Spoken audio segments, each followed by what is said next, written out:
তোমার প্রিয় মানুষটার সাথে যদি তুমি ঝগড়া না করো, অভিমান না করো, তাহলে তুমি কখনো বুঝতে পারবে না যে তোমাকে কতটুকু ভালোবাসে।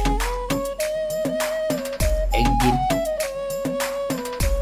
একটি টেরা কথা বলিয়ে, উল্টো পাল্টা কথা বলে তোমার প্রিয় মানুষটির সাথে ঝগড়া করে দেখিও, তখন বুঝতে পারবে তোমাকে কতটুকু তোমার সেই প্রিয় মানুষটি ভালোবাসি থাকে। এর আগে তুমি কখনো তোমার প্রিয় মানুষটিকে বুঝতেও পারবে না যে তোমাকে কতটুকু ভালোবাসে।